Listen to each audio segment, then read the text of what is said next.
All right, the purpose of this video is to solve for a parallel RC circuit, which is a resistor and a capacitor in parallel.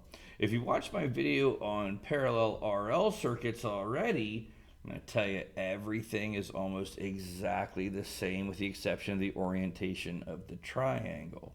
So if you understand the concept of and the math on the parallel RL circuit, parallel RC circuit is going to be a breeze. So we'll start again by figuring out which quadrant our triangle is going to be in. So again, taking into consideration what is the same in parallel, it's going to go on the horizontal line, and we know that the same thing in parallel is voltage. So with voltage being on the parallel starting at the top, we know that the last letter, we have Eli and ice, we know the last letter with an E is ice, so this is going to be capacitive current. And this is going to be, so that's ICE going clockwise, and here is ELI. And so this is going to be where my inductive current would be, but since I don't have any, I have capacitive current and I have resistive current, so my triangle is going to be in this framework here. And there is theta. So now that we know that that's the quadrant should be in, we can identify our triangle with our current because we have to use our current triangle in parallel. So we are again going to start with the values that we are given. Again, this question says to determine the total current. I'm going to solve for everything, but obviously total current's going to be in there. We're going to actually solve for total current fairly quickly. So, but we are going to solve for everything, so we know how to solve for everything. So I'm going to start over here. I've got a resistance value of 76 ohms. So my resistor is 76 ohms. I have a, let's get it right in there eventually. There it goes. I have a capacitive reactance of 39 ohms. So we'll write 39 ohms. And I have a source voltage of 218.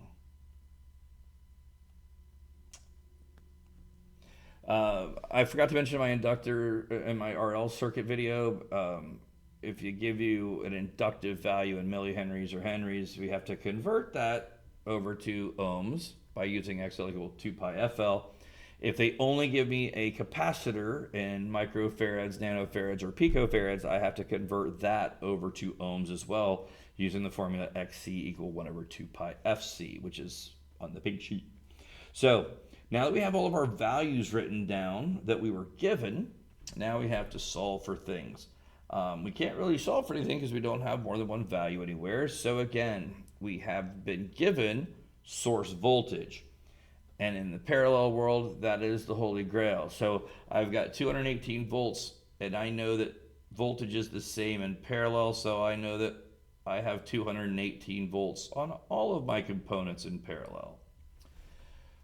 So working right to left, I'm going to take and solve for my currents. So I have 218 volts divided by 39 ohms on the capacitor. And my 218 divided by 39 gives me 5.59 amps. 5.59 amps on my capacitor is where this 5.59 amps goes on my capacitive current line. Now I'm going to solve for my resistive current. 218 volts divided by 76 ohms is going to give me a value of 2.87 amps. 2.87 amps. So my 2.87 amps goes on the horizontal line. So now that I have two sides of my right triangle, I can solve for total current by using the Pythagorean theorem. So I'm going to take my 2.87 squared, the square root of 2.87 squared plus 5.59 squared, and that is going to give me a total current value of 6.28 amps.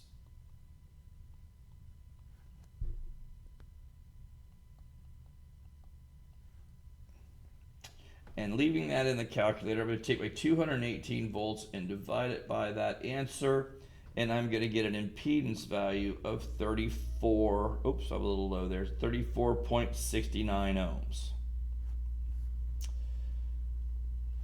Again, circling back to, if you already watched my RL video, you kind of skip this part, whatever you want to do. But there is an alternate way to solve for impedance prior to solving for all of your ampacities. All the other. By the way, that 6.28 is the answer to this specific question, solve for total current. So we could have been done there. But we could have solved for impedance. Impedance uses the formula, the product vector sum. So I could have taken my 76 ohms R times X C or XL, if that's what we had, it was inductive reactance, divided by the square, but in this case it's XC, divided by the square root of R squared plus XC squared. So to do that, we would just hit 76 times 39, R times XC, divided by the square root of 76 squared plus 39 squared. And if I punch that in the calculator as is, I get 34, I actually get 34.7 ohms for impedance. So we could solve it that way, and that might have been a shorter path for us to solve for total current in this question, but you don't have to use that formula ever if you don't want to. You can use it all the time if you want to, don't care. So, all right, so circling back, we're gonna solve for our power. You know, all our powers are our components now. My apparent power at, for source is 218 volts times the 6.28 amps of total current. I get total power of 1369.04. Going over to my resistor, true power, I have 218 volts times 2.87 amps. Gives me 625.66 watts. And my capacitive, my reactive power, 218 volts times 5.59 amps, gives me a reactive power of 1218.62. All right, so the only two things we have left now, and I don't have them written on here, is solving for power factor and phase angle. Power factor, we can always solve power factor by using watts divided by voltamps or true power divided by apparent power. As you can see, those numbers, you have 625.66 divided by 1239.04. We could do that and get our value. Or we could use smaller values. I typically, in this case, use IR divided by IT in parallel, the resistive current divided by the total current. Or you could do Z over R. But I'm going to go ahead and use my IR, which is 2.87, and divide that by total current, which is 6.28.